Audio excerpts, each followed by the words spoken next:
Hello बच्चों, आज है हमारा लेक्चर नंबर 11वां। चलिए आज हम पढ़ेंगे, मतलब कल तक हमने कहाँ तक पढ़ लिया था, मतलब सिंधु घाटी सभ्यता हमारा चल रहा था, वो हम पढ़ रहे थे। उसमें हमने लगभग जुड़वा राजधानी तक पढ़ा था कि हड़प्पा और मोहनजोदड़ो को जुड़वा राजधानी कहा जाता है, और ये कहा किसने? पिग्गर ने। चलिए आज आगे चलते हैं उसके। सबसे पहले तो हिस्ट्री।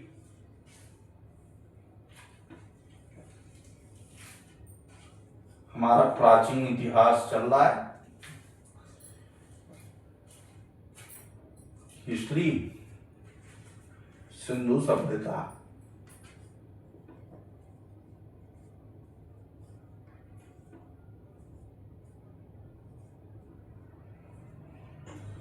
सिंधु सभ्यता।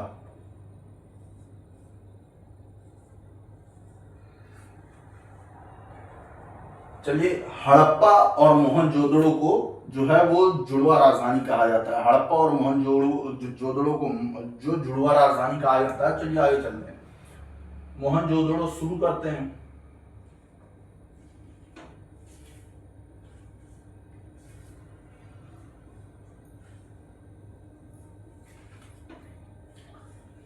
मोहन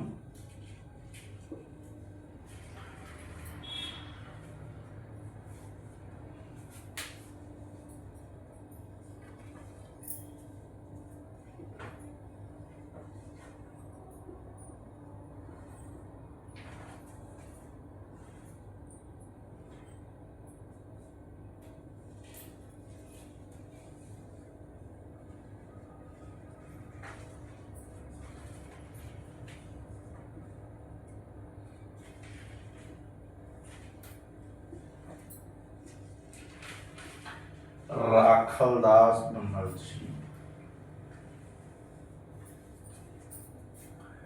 मोहनजोदड़ो है, उसकी खोज जो है वह राखलदास बनर्जी ने की, और इन्होंने मोहनजोदड़ो की खोज जो है वह राखलदास बनर्जी ने की। और ये जो खोज की थी ये 1922 में की थी। 1921 में सिंधु सभ्यता की खोज किसने की? वो याद रखना है, दयाराम साहनी ने की। दयाराम साहनी ने की, और मोहनजोदड़ो की खोज जो है वह राखलदास बनर्जी ने की। चलिए एक ये पॉइंट हो गया। मोहनजोदड़ो की जो खोज है वह राखलदास बनर्जी ने की 1922 में।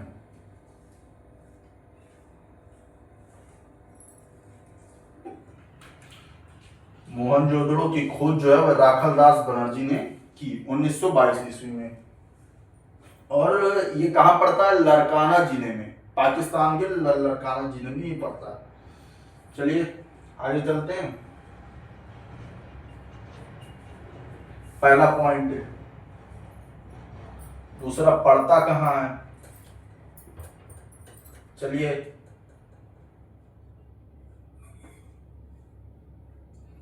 राखलदास बनर्जी ने मोहनजोदड़ो की खोज की। यहां पर लिख देते हैं, खोज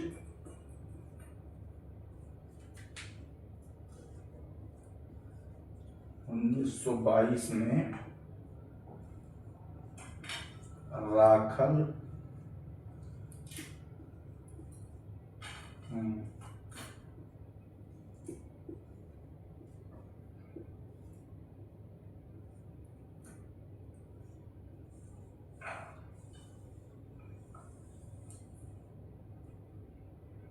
राखलदास बनर्जी ने की। दूसरा,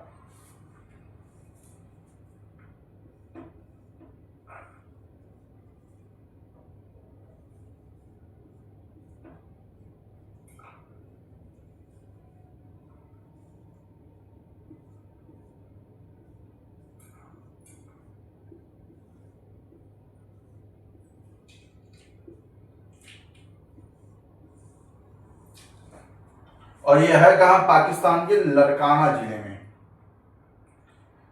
मोहनजोदड़ो जो है उसकी खोज राखलदास बनर्जी ने की, और यह पड़ता कहां है? 1922 में राखलदास बनर्जी ने की और ये पाकिस्तान के लरकाना जिले में पड़ता है।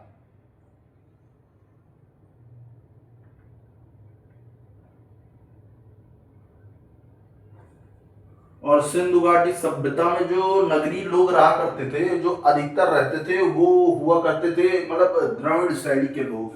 द्रविड़ शैली के जो लोग रहते थे वो हुआ करते थे असल में। मोहनजोदड़ो की खोज राखलदास बनर्जी ने 1922 में की और ये पाकिस्तान के लरकाना जिले में सिंधु नदी के पास या किनारे कहीं पड़ता है, लेकिन लरकाना जिले में पड़ता है मोहनजोदड़ो।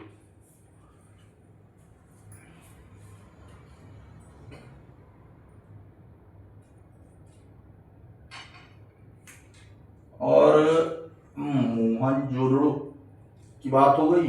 सिंधु घाटी सभ्यता में नगरीय सभ्यता जो हुआ करती थी वो होती थी मात्र सत्तात्मक।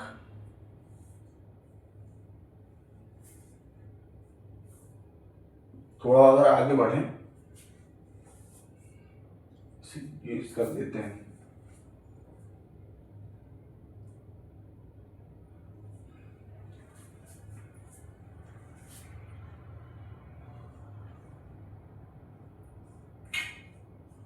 सिंधु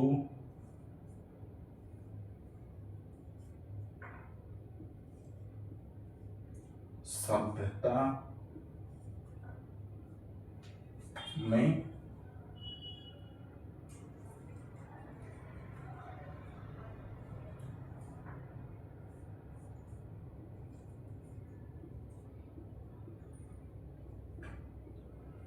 नगरीय सभ्यता जो है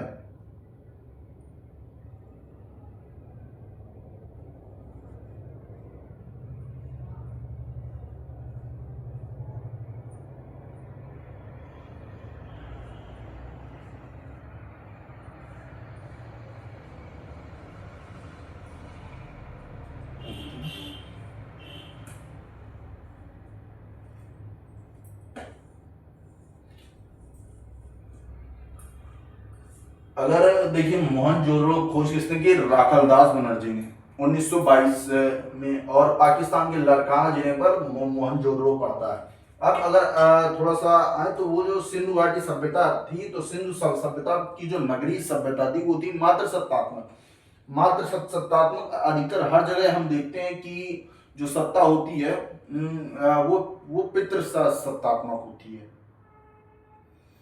लेकिन यहां पर जो सिंधु सभ्यता थी वो मात्र सत्तात्मक थी।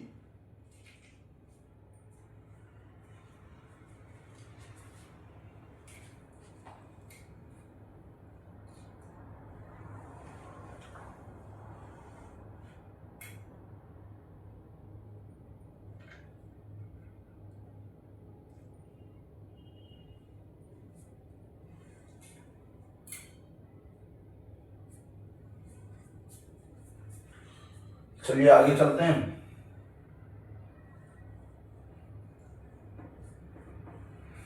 लरकाना जिले में है मोहनजोदड़ो, हमें इतना पता रखना है। और 1922 में इसकी खोज राखलदास बनर्जी ने की। और देखिए एक चीज लिखिए, सिंधु सभ्यता में नगरीय सभ्यता जो है वह मात्र सत्तात्मक होती थी, और यहाँ पर अधिकतर जो है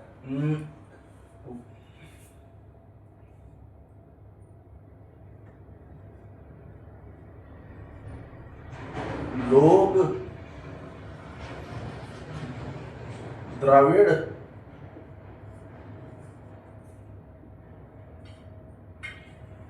और भूमध्य सागरी थे।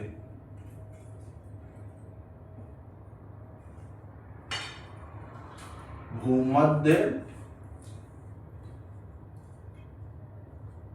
सागरी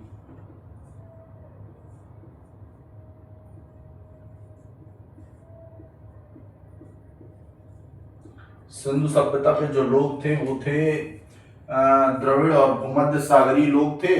द्रविड़ सभ्यता में द्रविड़ सभ्यता में जो लोग हुआ करते थे वह भूमध्य सागरी हुआ करते थे। मतलब द्रविड़ और भूमध्य सागरी हुआ करते थे। शैली होती है, जैसे द्रविड़ शैली, नागर शैली, इस तरह वहाँ मतलब लोग जो थे वे द्रविड़ और भूमध्य सागरीय लोग हुआ करते थे। और सिंधु सभ्यता में जो मतलब मात्र सत्तात्मक सभ्यता थी, नागरीय सभ्यता जो थी वह मात्र सत्तात्मक इसमें थी। और इसमें लोग जो है वह द्रविड़ और भूमध्य सागरीय लोग जो है इसमें रहा करते थे। मतलब इनके मूल निवासी जो थे, सिंधु घाटी सभ्यता के जो मूल निवासी थे वह द्रविड़ और भूमध्य सागरीय लोग थे।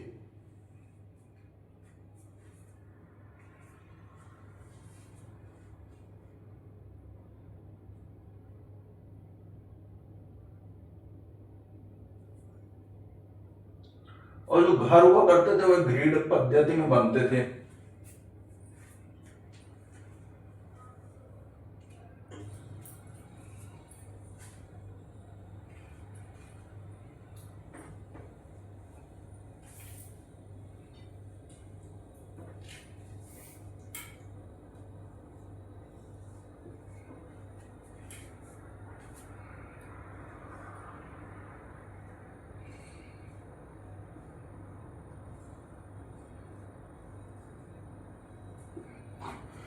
वह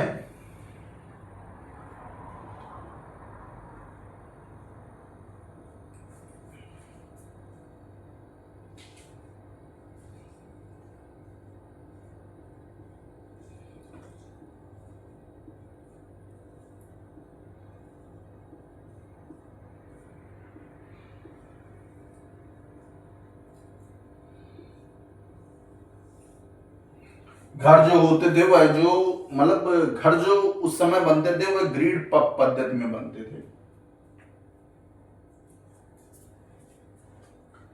घर जो है वह ग्रिड पद्धति पे बनते थे उस समय।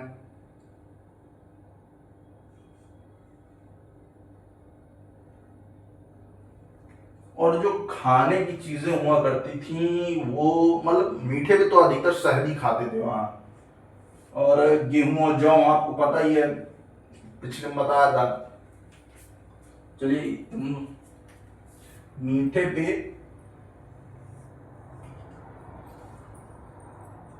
मिठाई, मिठाई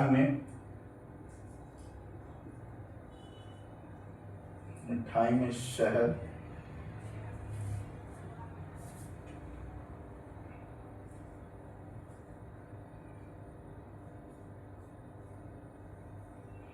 और गेहूं और जौ।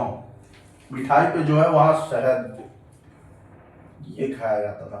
मतलब मिठाई में शहद जो है वह पसंद था। और जो घर जो है वह ग्रिड पद्धति में बने होते थे। यह इस प्रकार है।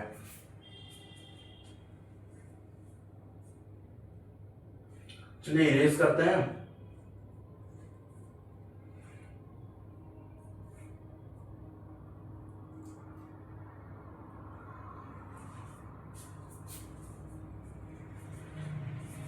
देखिए लोग जो हैं वो जो अधिकतर लोग बसते थे, वह द्रविड़ और भूमध्य सागरीय लोग होते थे। और घर जो है वह ग्रिड पद्धति में बनते थे। और जो मिठाई में जो खाया जाता था वो था शहद। और फसल में गेहूं और जौ। और खोज गेहूं और जौ की कहाँ हुई थी, मतलब साक्ष्य कहाँ मिले थे, वो मिले थे मेहरगढ़ में, बलूचिस्तान। चलिए आगे चलते हैं।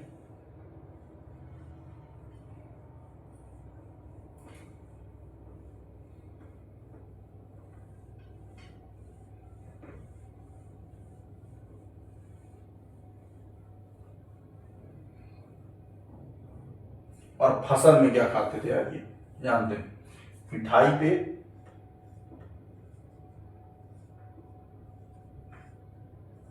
मिठाई में शहद,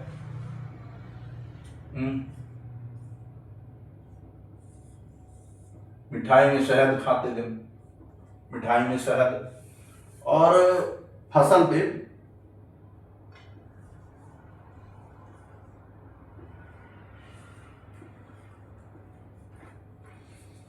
गेहूं और जौ।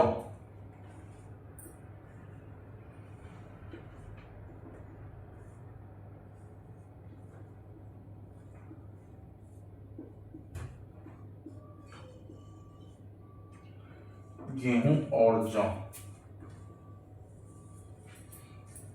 देखिए मिठाई में तो ये शहद खाते थे, फसल में गेहूं और जौ। मिठाई में शहद और फसल में गेहूं और जौ ये खाते थे। और बात की जाए सिंधु घाटी सभ्यता में,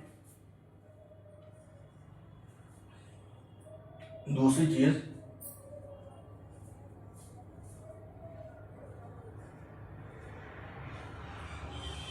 सिंधु सभ्यता को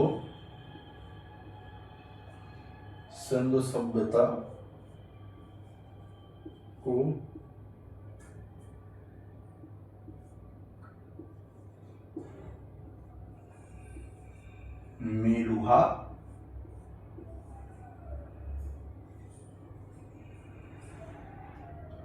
भी, असल में तो मेसोपोटामिक जो भाषा हुआ करती थी उसमें मेलुहा कहा जाता था। सिंधु सभ्यता को मेलुहा भी कहते थे।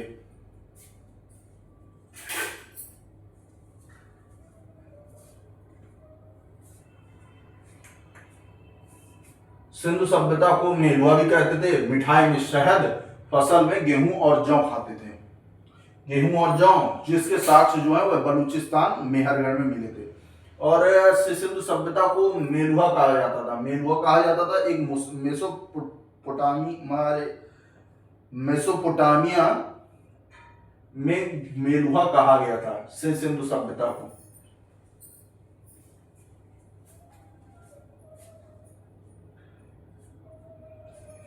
मेसोपोटामिया में मतलब मेलुहा कहा गया था।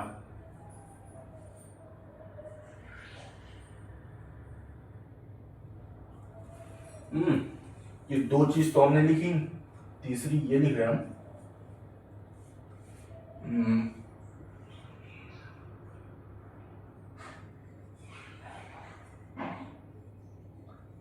पोटामिया,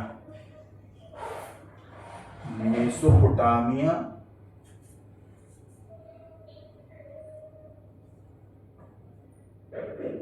में सिंधु सभ्यता, मेसोपोटामिया की सभ्यता में सिंधु सभ्यता को ये मेलुहा कहा गया है। मेलुहा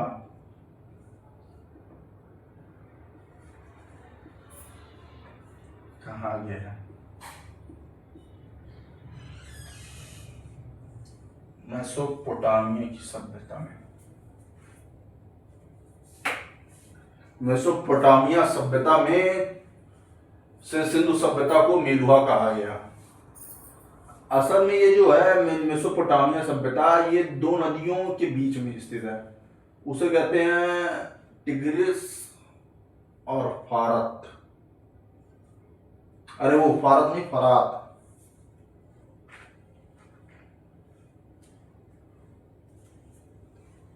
मेसोपोटामिया सभ्यता में मतलब मेसोपोटामिया सभ्यता में सिंधु सभ्यता को मेलुहा कहा गया। मेसोपोटामिया सभ्यता में सिंधु सभ्यता को मेलुहा कहा गया।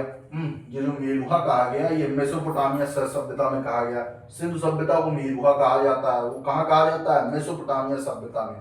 सभ्यता मतलब नहीं लिखा, लेकिन मेसोपोटामिया की सभ्यता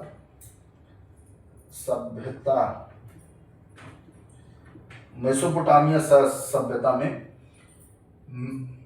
सिंधु सभ्यता को मेलुहा कहा गया। मिठाई में शहद पसंद है। और जो गेहूं में अधिकतर खाया जाता था वो था मतलब यही गेहूं और जौ, जिसके साक्ष्य मेहरगढ़ में मिले थे, बलूचिस्तान। अब चलिए, ये जो मेसोपोटामिया जो है ये दो नदियों के बीच में स्थित है। जो मेसोपोटामिया सभ्यता है अब वो है दजला और फरात, यानी टिग्रिस और यूफ्रेटिस। मतलब हिंदी में भी नाम है, अंग्रेजी में भी नाम है। चलिए इरेज करते हैं।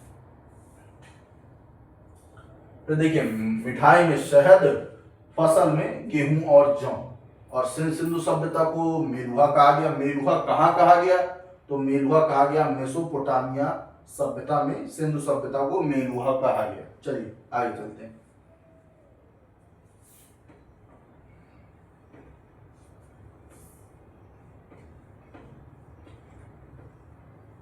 थोड़ा थोड़ा पढ़ेंगे तो कवर हो जाएगा आराम से। मेरुहा कहाँ कहा गया? मेसोपोटामिया सभ्यता में। चलिए मेसोपोटामिया,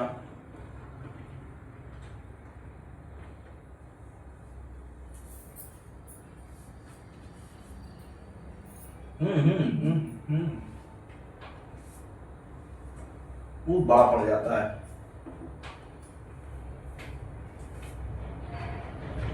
मेसो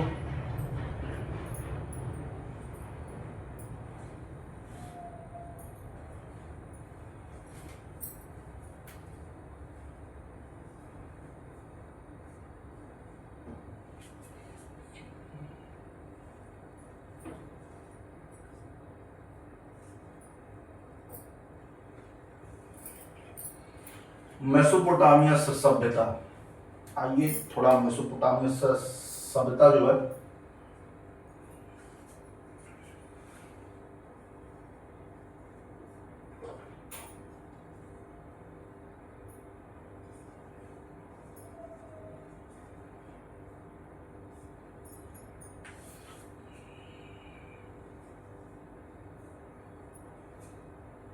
ये दो नदियों के किनारे है।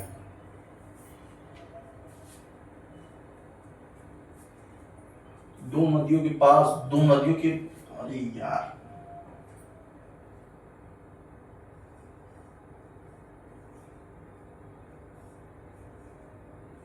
जैसे फतेहपुर नहीं, गंगा और यमुना के बीच में है। मेसोपोटामिया भी दो नदियों के बीच में पड़ता है और उन नदियों का नाम है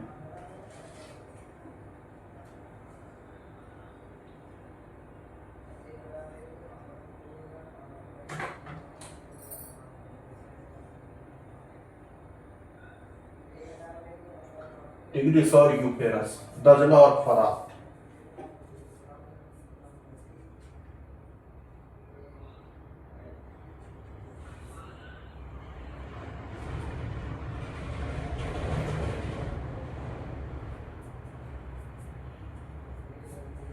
ये दो नदियों पर है।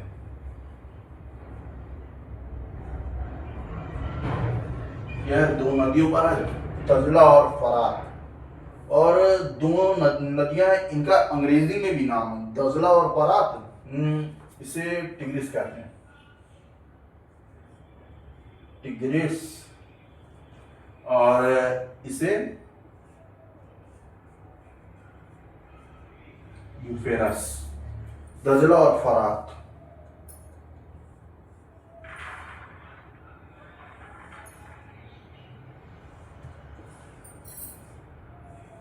अंग्रेजी में भी नाम है टिग्रिस और यूफ्रेटस, दजला और फरात। मेसोपोटामिया सभ्यता किन दो नदियों पर है? दजला और फरात, या तो टिग्रिस और यूफ्रेटस। हमें इतना याद रखने की जरूरत है। मेसोपोटामिया सभ्यता,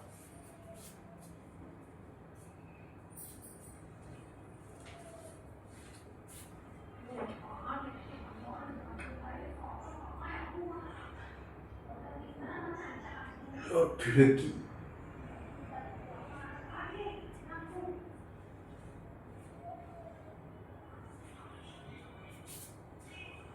मेसोपोटामिया सभ्यता में, ये जो मेसोपोटामिया सभ्यता थी ये दो नदियों पर थी जिनका नाम है दजला और फरात। ये याद रखना है। दजला और फरात, प्लस कम लगा लीजिए, निगेटिव में नहीं आना, पॉजिटिव पे रहना है। दजला और फरात यानी टिग्रिस और यूफ्रेटस। और बात की जाए सिंधु घाटी सभ्यता में, हाँ तो हाँ, वहाँ जो दरवाजे थे ये थोड़ा छूटा जा रहा था। जहाँ वहाँ पर जो दरवाजे थे वह मतलब खुलते थे, एक उल्टे। लोथल में पैर मतलब सीधे खुले थे। मेसोपोटामिया सभ्यता जो है ये दो नदियों के मतलब पर है, दजला और फरात। चलिए आगे चलते हैं।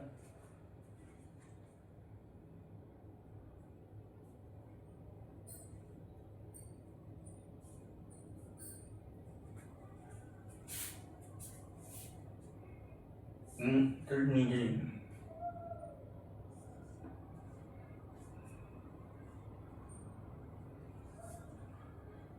चलिए चलते हैं। मेसोपोटामिया सभ्यता आप समझ रहे होंगे, ये दो नदियों पर है ना, वो तो वापस बैक करके देख लीजिएगा। दजला और फरात नदियों के नाम, यानी टिग्रिस और यूफ्रेटस।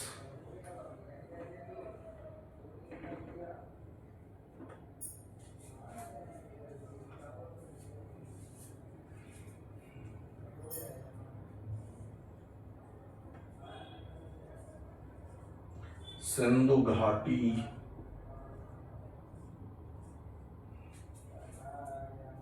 सभ्यता में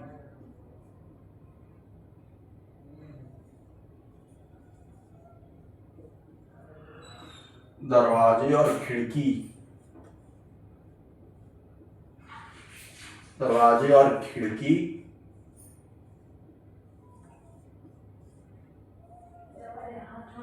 दरवाजे और खिड़की खुलते थे,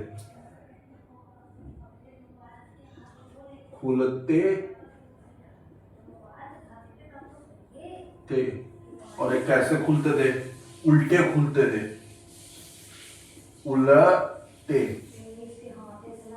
उल्टे खुलते थे। अगर अच्छा लगे तो लाइक और सब्सक्राइब करना गुरु।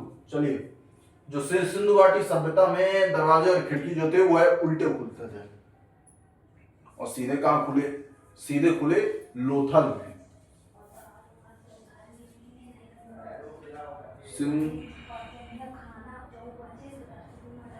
सिंधु घाटी सभ्यता में दरवाजे और खिड़की जो थे वो खुलते थे, लेकिन उल्टे खुलते थे, उल्टे खुलते थे। लोथल उल्टे खुलते थे।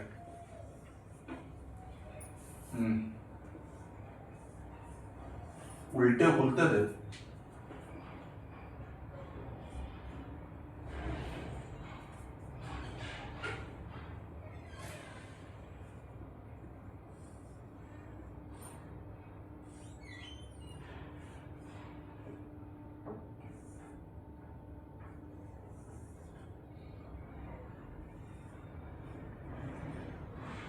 लोथल जो है गुजरात,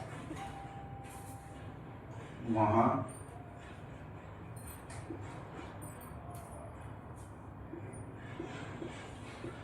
आगे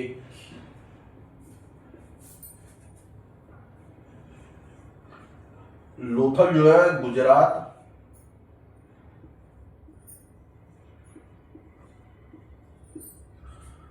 अरे लोथल नहीं,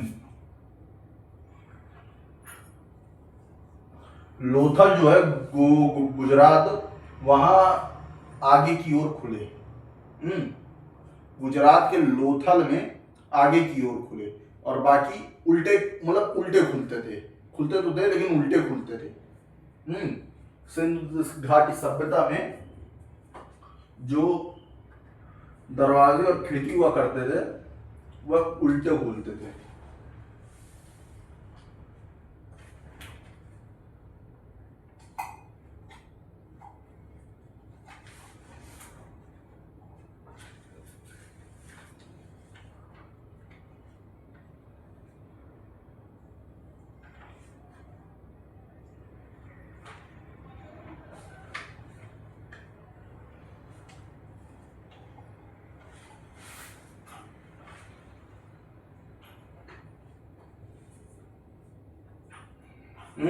सिंधु घाटी सभ्यता में दरवाजे जो हैं, दरवाजे और खिड़की वो खुलते थे पर उल्टे खुलते थे। लोथल जो था गुजरात, वहां पहली बार आगे की ओर खुले। चलिए, और अब और आगे चलते हैं। नीचे तो जाएंगे नहीं, आगे कौन कहां कौन सी नदी, आइए देखिए। सिंधु घाटी सभ्यता में दरवाजे और खिड़की जो थे वह उल्टे खुलते थे।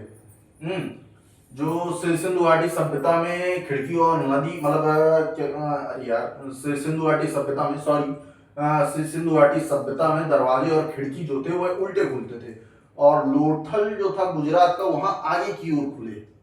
थोड़ा सा मजाक करना जरूरी होता है, चलिए कोई बात नहीं। लोथल जो गुजरात था वहां आगे की ओर खुले, बाकी पीछे की ओर खुलते रहे होंगे, उल्टे खुलते रहे। चलिए, दिशाओं का ज्ञान तो सबको होगा, नॉर्थ ईस्ट मतलब north east west south, north south east west. आगे की ओर कहाँ खुलते थे? लोथल में। लोथल था कहाँ? गुजरात में। अब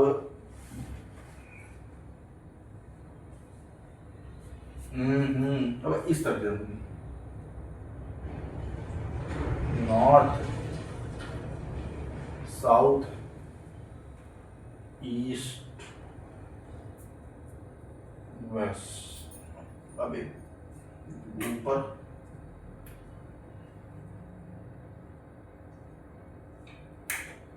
ईस्ट वेस्ट, इस तरह जाएगा।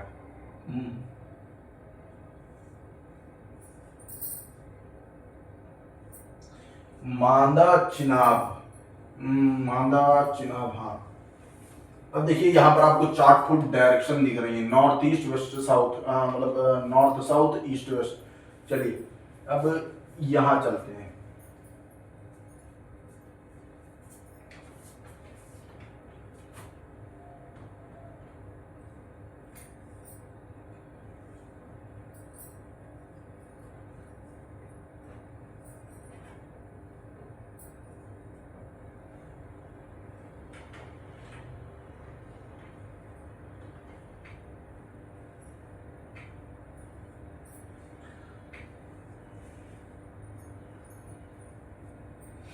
आलमगीरपुर इधर,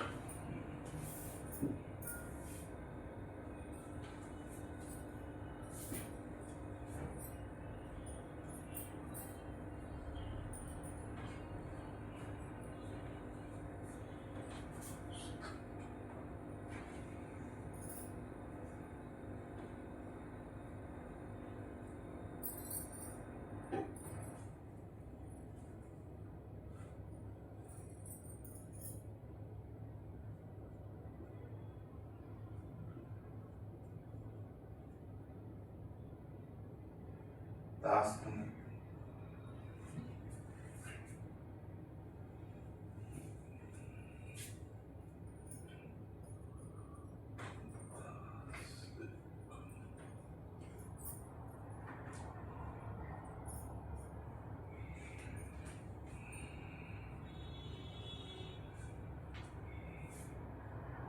साउथ पे इस्लामाबाद था।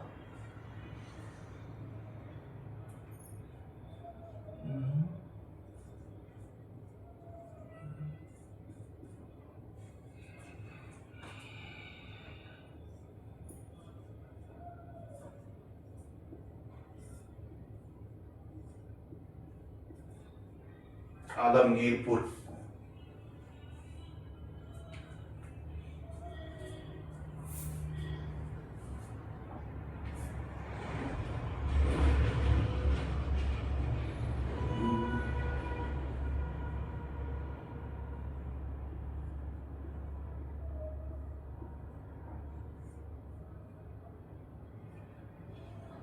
आलमगीर की उपाधि किसने ली थी? औरंगजेब ने। उसी को आलमगीर कहा जाता है। कई मतलब तानाजी या मूवी तो देखी होंगी, छावा, इनमें देखना उन्हें आलमगीर कहते हैं। उसने खुद उपाधि ली थी आलमगीर की, तो उन्हें आलमगीर कहा जाता है। अरे उन्हें क्या, मतलब औरंगजेब जो था उसे आलमगीर उपाधि ली थी, तो उसे आलमगीर कहा जाता था। औरंगजेब की अभी मेरठ पे था, हिंडन नदी।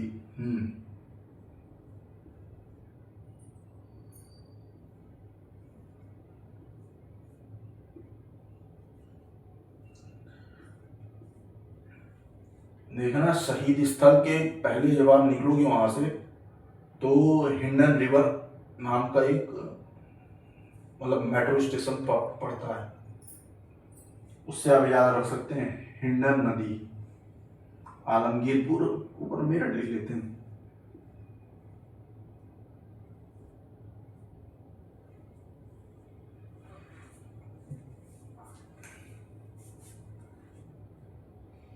देखिए नॉर्थ, जम्मू कश्मीर कहाँ है? ऊपर के हिस्से में नॉर्थ पे जम्मू कश्मीर पड़ता है, वहां मांदा पड़ता है, और चिनाब नदी उसी एरिया में बहती है। वहां चिनाब नदी बहती है नॉर्थ के साइड पे। ईस्ट पे अगर आए, एक्चुअली पहले साउथ पे आ जाते हैं। साउथ पे दैमाबाद पड़ता है, महाराष्ट्रीय एरिया आता है ना, तो वहां दैमाबाद पड़ता है, वहां प्रवरा नदी बहती है। और वेस्ट उस तरफ जो है, अगर उधर जाए तो उधर सुतकामेडोर पड़ता है, मतलब बलूचिस्तान, वहां दास नदी मतलब पड़ती थी। और ईस्ट पे आए, अगर इसी तरफ चले आए, तो अगर जाएंगे तो मेरठ पड़ेगा, आलमगीरपुर, हिंडन नदी।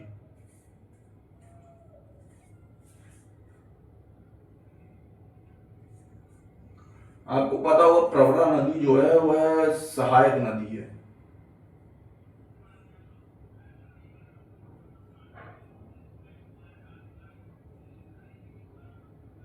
इसके बाद है 7 बड़े नगर, पढ़ाई लिए, एक दो तीन तीन तो बता ही दिए हैं, हड़प्पा, मोहनजोदड़ो, लोथल,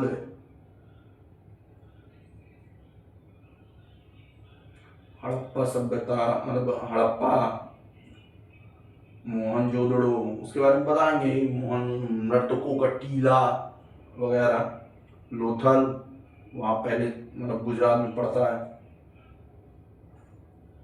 धौलावीरा हो गया, चन्नूधड़ हो गया, बनमाली और कालीबंगन, इतने। और ये हमें पहले पढ़ लेना है। इस तरफ वेस्ट की तरफ सुतकामेडोर, बलूचिस्तान, नदी कौन सी है? द्रास नदी। नॉर्थ की तरफ आपको ध्यान में रखना है जम्मू कश्मीर, मांदा, मतलब मांदा, चिनाब नदी, और ईस्ट पे मेरठ, आलमगीरपुर, हिंडन नदी, और साउथ पे दैमाबाद, मतलब महाराष्ट्र पड़ता है, प्रवरा नदी। नर्मदा नदी सहायक नदी है।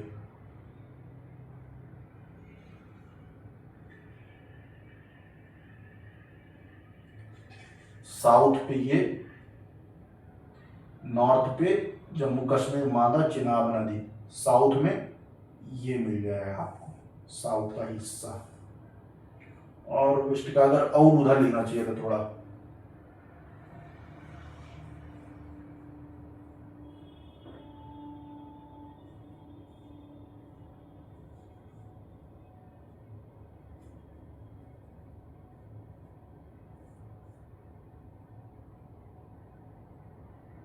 बलूचिस्तान,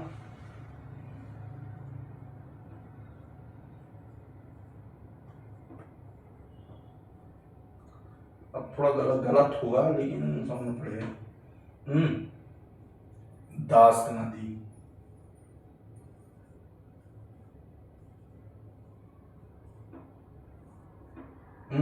वेस्ट की तरफ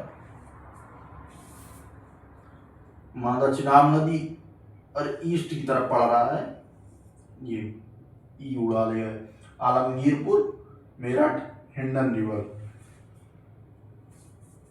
और नॉर्थ की तरफ मांदा, चिनाब नदी, और वेस्ट की तरफ ये।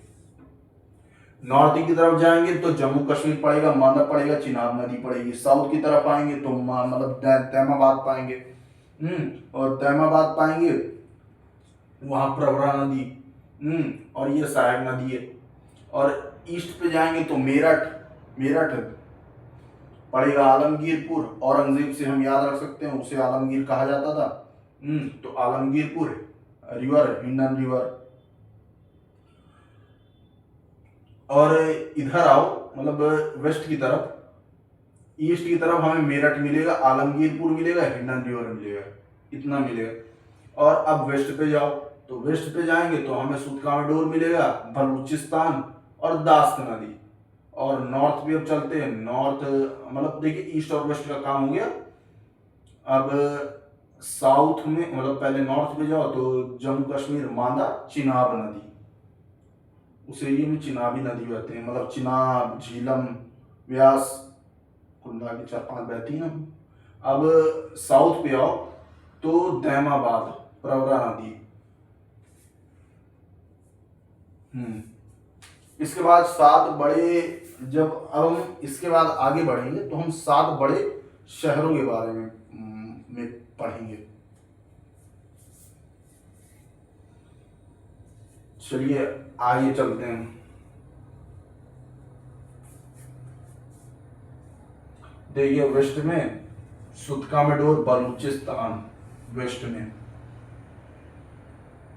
सुतकामेडोर, बलूचिस्तान। साउथ पे दैमाबाद, प्रवरा नदी। ईस्ट पे मेरठ, आलमगीरपुर। और नॉर्थ में जम्मू कश्मीर, मांदा, चिनाब नदी। नोट बनाएंगे तो बहुत बढ़िया तरीके से याद हो जाएंगे। चलिए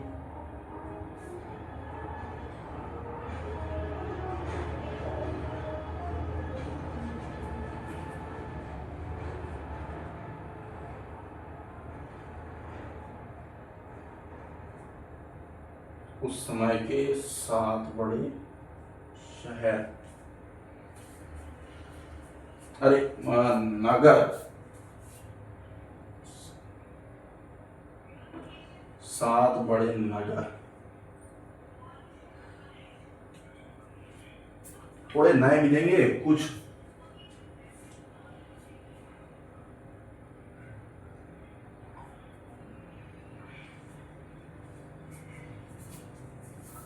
सबसे पहले देखिए हमने जो नाम लिया था वो लिया था हड़प्पा।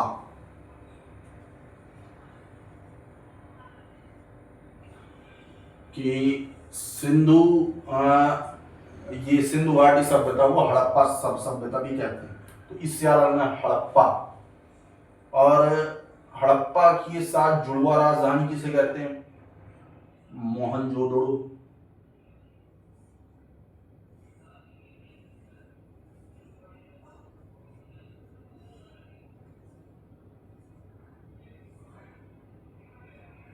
करण के साथ अर्जुन तो आएगा ही ना, ठीक है। अब ये और इसके बाद हमने नाम क्या लिया? अरे अभी जो पढ़ा लोथल,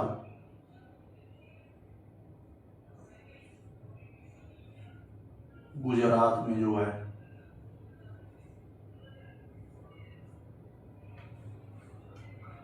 अब लोथल के पास आता है धौलावीरा। लोथल गुजरात में है। खिड़की यहाँ आगे की ओर खुली, मतलब खुलने लगे। अब चलिए आगे आता है धौलावीरा, फिर चन्नू धड़ो, धौला वीरा,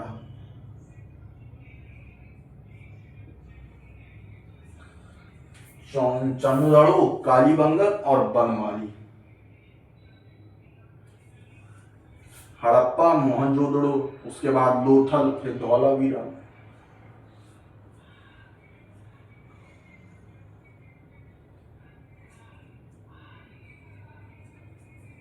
चार पढ़े, 7 बड़े नगरों में हड़प्पा, मोहनजोदड़ो, इन दोनों को जुड़वा राजधानी भी कहा जाता है। कहा किसने? पिग्गर ने। अब लोथल गुजरात में, अब धौलावीरा आ गया। अब इसके बाद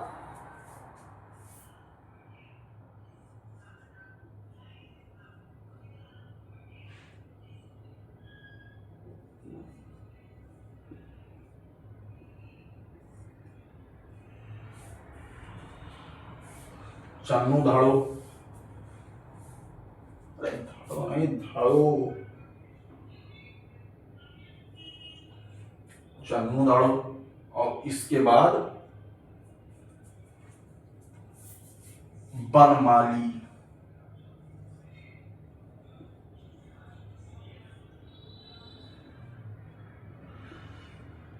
किसे किसे माली बनना है, माली बनना मतलब बनमाली, माली बनना है तो अब उसे कहते बनमाली। हाँ, तो बनमाली याद रखना है।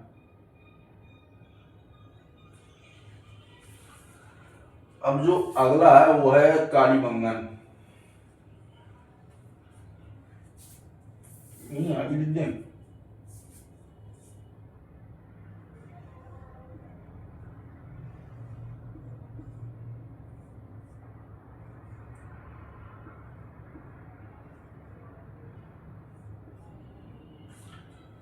सात बड़े नगर उस समय के, देखिए हड़प्पा, मोहनजोदड़ो, लोथल, धौलावीरा। धौलावीरा आप समझ सकते हैं कि मतलब एक तरीके से कि काफी मतलब नहर पानी वानी है तो धौलावीरा आप समझिए। और चन्मुदड़ो, अब बनमाली, माली से आपको याद रखना है यानी जो पेड़ पौधों में पानी डालता है, बनमाली। और कालीबंगन, कल तक याद होना है जब पढ़ाएंगे आगे का। कालीबंगन, मोहनजोदड़ो अच्छा लगेगा। ठीक है, आज सात बड़े नगर के बारे में पढ़ा, हड़प्पा, मोहनजोदड़ो, लोथल, कालीबंगन, बनमाली और ये धौलावीरा हो गया और चन्मुदड़ो हो गया, या चन्मुदड़ो भी कह दो, जो भी हो। चन्मुदड़ो, ठीक है, हड़प्पा, मोहन अरे वो क्या नाम, मोहनजोदड़ो, लोथल, धौलावीरा, चन्मुदड़ो, बनमाली और कालीबंगन, ये इस प्रकार हैं। सात बड़े नगर हड़प्पा, मोहनजोदड़ो, बनमाली, आप इस तरह करके याद करने का प्रयास करिए, याद हो जाएगा। देखिए सात बड़े नगर हड़प्पा, मोहनजोदड़ो, लोथल, धौलावीरा, कालीबंगन, बनमाली और एक रह गया चन्मुदड़ो, इस प्रकार है।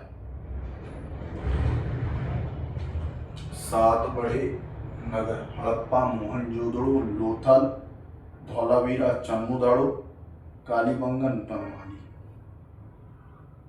ये याद हुआ है। अब चलिए आज की क्लास हम यहीं पर खत्म करते हैं। अब अच्छा लगा हो तो लाइक एंड सब्सक्राइब कीजिए और मिलते हैं कल अगली क्लास में। कल इनके बारे में जानेंगे कि मतलब है जैसे मृतकों का टीला इसे कहा जाता है, इसके बारे में कल इसी तरीके कालीबंगन, मोहनजोदड़ो और इसी तरीके जानेंगे इनके बारे में कि उस समय क्या क्या पाया गया, किसको क्या कहा जाता था, कहाँ क्या मिला। ठीक है, चलिए आज की क्लास हम यही खत्म करते हैं। लाइक एंड सब्सक्राइब कीजिए। अब चलिए मिलते हैं अगली क्लास में। थैंक यू दोस्तों।